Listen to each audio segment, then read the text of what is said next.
Salute to my Donny, Pato B for sponsoring man in the Patreon. Any other generals out there who want to join the team, request content, receive daily exclusive videos from the YB, check me out, patreon.com/theyb. Andy Margin Boo Ruiz has allegedly turned down Dillian the body snatcher, Dillian the cheek snatcher. That's a better name, I don't care what no one says. Dillian the cheek snatcher Whyte. Offer of 7 figures, so more than 1 million basically. Well, 1 million to 9 million offer. Allegedly, he wants 8 figures.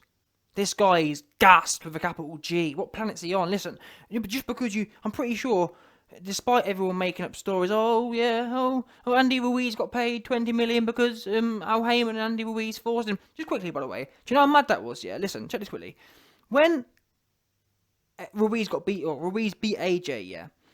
Everyone came out saying, Al Heyman's demanding 50 million. Heyman's, Andy Ruiz going to get this, Andy Ruiz going to get that. Anyway, 2-2s. Then man played around. Eddie Hearn took them to court, and then they fixed up quickly. Yeah? That's what happened. They fixed up quickly, and they ended up following the contract. Anyway, somehow, in all of that, after Hearn took them to court and they fixed up, people started saying, yeah, man, Andy Ruiz, he was contracted to get $10 million. But he got paid 15. He got paid 12. How do you work that out? He got taken to court. People who get taken to court and lose do not end up demanding more than they was going to get in the contract. What's the point? You don't take someone to court if you intend on paying them more anyway. Otherwise, Eddie Hearn would have just paid him. Anyway, the point is, this guy Ruiz is gassed, yeah? About he wants more. This man's lost his head. You got paid 10 against AJ. This is the problem, you see. What happens in boxing and in life in general, people get to a certain level and they start becoming accustomed to it. Andy Ruiz, you got your cheeks busted, you got your cherry popped by AJ, and that had you feeling some kind of way. Yeah? You started trying to think. You thought, oh, wait there a minute. AJ, he's a 9-figure Donny. Therefore, I beat AJ, so that means, therefore, I'm on the same level. No, you're not on the same level, boss man. You are now back down at them PBC numbers. You are now on them Wilder numbers. Them low 7s. Them low 1.1 and 1.3. That's where you're at now, boss man. So you best believe, when Hearn comes along and tries to bless your life again, you should be chomping at the bit to get a piece of that. That's what you should be doing. But that's why I really do rate Dillian Whyte to an well. Yeah, that's why I do rate Dillian Whyte, because when it comes to anyone apart from AJ, he wants it badly. He's prepared to do it for anything. For example, he fought Chisora for 2 million, but when AJ offered him 5, he didn't want it. But anyway, the point is, that's why I rate Dillian Whyte. That's why I rate the cheek snatcher, because when Andy Ruiz, Povetkin, they all get offers, and they all get career-breaking offers. Now, when you take AJ out of the situation, because you can't really count AJ, he's an entity in his own right, but take AJ out, Ruiz, you probably got paid like 200k for the Joseph Parker fight. So, I don't know what planet you're on. Then again, maybe often in boxing's a very masculine, a very hormonal sport. So Andy Ruiz was never going to come out and say, I'm scared of Dillian Whyte busting my little pudgy cheeks. I don't want Dillian Whyte to bust my little pudgy cheeks. So in reality, see what I mean? He might be, people use money. It's the money. It's not about my cheeks being busted. It's about the money. See what I mean? People, you heard Andy Ruiz there trying to make it, no, it's not about my cheeks being busted. It's about the money. No, yeah, that's what they all say, yeah? But when people, it's called pricing out. It's well known. When people price themselves out, there's often an ulterior motive to what's really going on. Especially when they're all the proof of this. The proof that someone's like pricing themselves out for ulterior motives or with ulterior motives is when they reject a particular offer and then accept less. For example, Luis Ortiz. AJ sent Luis Ortiz a 20 times higher offer than Wilder sent him, and for some reason he turned the AJ offer down and fought Wilder. That proves there was an ulterior motive. Had nothing to do with finances. And lo and behold, what happened there? Luis Ortiz at the time tried to make out lowball. We've been lowball. Eddie Hearn la. Then one of them ones there. Remember them ones? Everyone talking about lowball all of a sudden. Oh, yeah. And then Ortiz tried to tell the LDBC, oh, Eddie Hearn sent a low ball, that $8 million low ball, that 20 times highest ever payday low ball. And that's a shame. I thought Andy Ruiz was better than that. I thought Andy Ruiz, having done business with Matchroom for the past year or so, or past 7 months, I would have thought he would have kind of matured, but clearly he's gone back to the PBC with his tail between his ankles, and he's trying to play their games. But fair play to him. Listen, Andy Ruiz, you'll now go back to obscurity. Eddie Hearn was trying to make your career, because if you'd have beat Dillian Whyte, you'd be straight back on the door, knocking at an AJ fight. But you man ain't too smart. And to be honest, like I said, I think Andy Ruiz has clocked on. He's seen how Matchroom do fighters. He's seen how AJ and Dillian Whyte do fighters. Now, people will be sitting there saying, oh, YB, you're talking rubbish. Well, no. Let me give you a case study. Joseph. Oh, mate. Good day, mate. Oh, mate, kangaroo, mate. Yeah, mate. Oh, koala. Kangaroo. Oh, big spider, mate. Oh, whopper, mate. Oh, yeah, mate. Got a bit on the arm, mate. Oh, good day, mate. Kangaroo, mate. Oh, run by a kangaroo. Oh, good day, mate. Yeah. Joseph. Good day, mate. Parker. Look what happened to him, for example. He stepped up to AJ. Probably got paid $10 million. Gets whooped. Oh, Joshua, mate. Joshua's chinny, mate. Oh, mate, Joshua's chinny, mate. Oh, koala, mate. Kangaroo, mate. Oh, dingo, koala, kangaroo. All this kind of business, yeah? Giving it that one. Oh, Joshua, mate. Joshua's chinny, mate. Got in there. And did you see any aggression from Parker? And let's get something straight as well. By the way, just quickly. Don't tell me that, oh, Parker's a boxer. Parker's this, Parker's that. Listen, when Parker was in there with Huey Fury, he looked like Mike Tyson. He was in there bobbing, weaving, big hooks, all sorts. He looked amazing in that fight, yeah? And that's what I'm trying to tell you, man. Certain cats ain't really about it. But my point is, Parker got in there, got paid 10 from AJ, got his ass whooped. And then what happened? And then Eddie Hearn fed him to Dillian Whyte. Fed him to the cheek buster. And what happened then? Effectively, Dillian Whyte ended his career. Joseph Parker's never been the same. Pulling out of fights. You know what I mean? He talked about how he had a spider bite. Next thing you know, he's at the club with Floyd Mayweather. I thought we had a spider bite. All this kind of madness. But still, the fact is, Andy Ruiz saw how Eddie Hearn and Team UK did Joseph Parker. They saw the bro. Listen, Parker went into the UK as a fully fledged.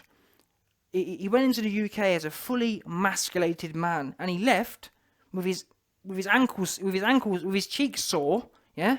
And handprints on his ankles because he'd been grabbing them too hard, yeah? Dillian Whyte and Anthony Joshua made Joseph Parker grab his ankles. And I'm telling you, I got the photos, yeah? Joseph Parker's ankles were red raw where he's been gripping them so hard. That's what happened. Bottom line, yeah?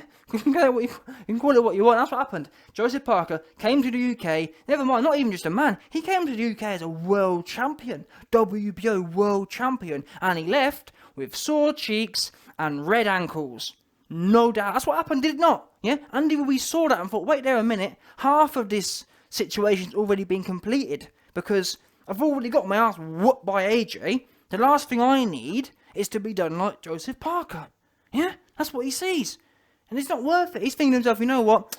Rather than roll the dice against Dillian Whyte, who I know is going to come with it, let me just fight some PBC people like Ortiz. And you know what, to be fair, I wouldn't actually mind seeing that fight, Ruiz versus Ortiz, just for pure banter, just to see Ortiz get whooped. I wouldn't mind seeing that, to be honest with you. If anything happens, if there's any fight that needs to happen, I want to start seeing some proper fighters versus Ortiz, because Wilder's team, I think they're smart. What they do is they build up these random names that no one cares about, but then what they do is they protect them. See what I mean? Like they build these so-called boogeymen up, and then they keep these so-called boogeymen not fighting no one. Now, Ortiz used to blame Eddie Hearn. Oh, Eddie Hearn protecting AJ. Eddie Hearn protecting Dillian Whyte. Wait there a minute. You man are protecting Wilder and Ortiz, because why in Ortiz? You man said that when Ortiz was with Eddie Hearn, he said that he won't let me fight anyone. Well, wait there a minute. You've been at PBC for how long now? 3 years, and you've only fought Wilder. What's going on there then? Where's the rest of the big fights then? Yeah, we want to start seeing Ortiz versus some big PBC names. But they don't want to do that because they know if Ortiz gets in there with Ruiz, even a 300-pound Ruiz will knock Ortiz out. He's useless, I'm sorry. Ortiz is no good. And the minute anyone in there who has any intention is getting done. Dave Allen went life and death with him. Let's get it right. Ortiz couldn't put Dave Allen down. That's what we do know. And look what Pricey did to Dave Allen. And by the way, Pricey murked Dave Allen, who was in the best shape of his life, by the way. Whereas Ortiz went life and death, 50-50, with Dave Allen with about 48-hour notice. No joke. Dave Allen literally rolled off the couch. And we know he's never in the gym. But still, the point is, Ruiz versus Dillian Whyte. It would have been a great fight to see, but from Dillian Whyte's point of view, I'm not complaining. I think I've mentioned this before, but I'll say it again. I don't want all these great fighters to be killing themselves off and Wilder just be hanging around the place, letting everyone see what I mean. Deontay Wilder reminds me of a general. Deontay Wilder reminds me of a literal general who kind of hangs out, like there's a massive war going on, yeah? And he'll just kind of hang out at the back and letting everyone else kill themselves off. And then at the very end, when everyone's dead, he'll march in and be like, "Yeah, man, I'm the king, man. I won the war." No, you didn't win the war. Everyone else, AJ had to fight Dillian Whyte 6 times, had to fight Ruiz 10 times, and then Wilder will rock up. "Oh man, I'm the last man standing." That's the kind of goofy dude he is. So in a way, I'm glad that Andy Ruiz and Dillian Whyte don't fight, because either way, whoever loses that fight, see what I mean? That's one.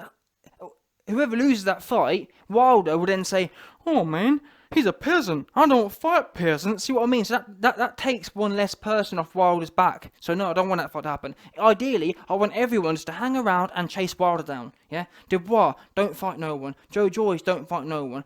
I want all them man to hang around and just put it on Wilder. All of them. It's about time. Yeah, we've seen AJ go through Ruiz, Klitschko, and the rest of them, Dillian Whyte, even just them 3, yeah? Klitschko, Ruiz, Dillian Whyte, all 3 of them are top. When was the last time Wilder had 3 back-to-back top? Name me 3. You can't. And that's what I'm saying. It's about time. Wilder, I want to see Wilder, Dubois, Wilder, AJ, Wilder, Dillian Whyte, or throw Ruiz in there. See what I mean? Have a little mix there. Mix any of them ones up there. Usyk, throw him in there as well. I want to see a few of these different ones, top ones. But anyway, Dillian Whyte versus Ruiz. Ruiz is shook anyway, but as it happens, it works out better for all of us. It works out better for the sport, because that's 2 less warriors that have to kill themselves out for the sake of it. Yeah, more people to hunt Wilder down. Better. But yeah, Dillian Whyte versus Povetkin, not a great fight, but I'll take it. It's alright for... I don't want Dillian Whyte to burn himself out when Wilder's what we really want. So if it means Dillian Whyte has to hang low and fight Povetkins, which aren't bad fights, get it right. Wilder don't even have a Povetkin on his record. On a serious note, Wilder does not have a Povetkin on his record. He does not. Simple as that. He does not. Show me, factually, what person on Wilder's record has a WBA championship? None. Don't tell me about Beaumain Stavern, please. Please don't. Please don't even mention Beaumain Stavern. What do you think Povetkin does to Beaumain?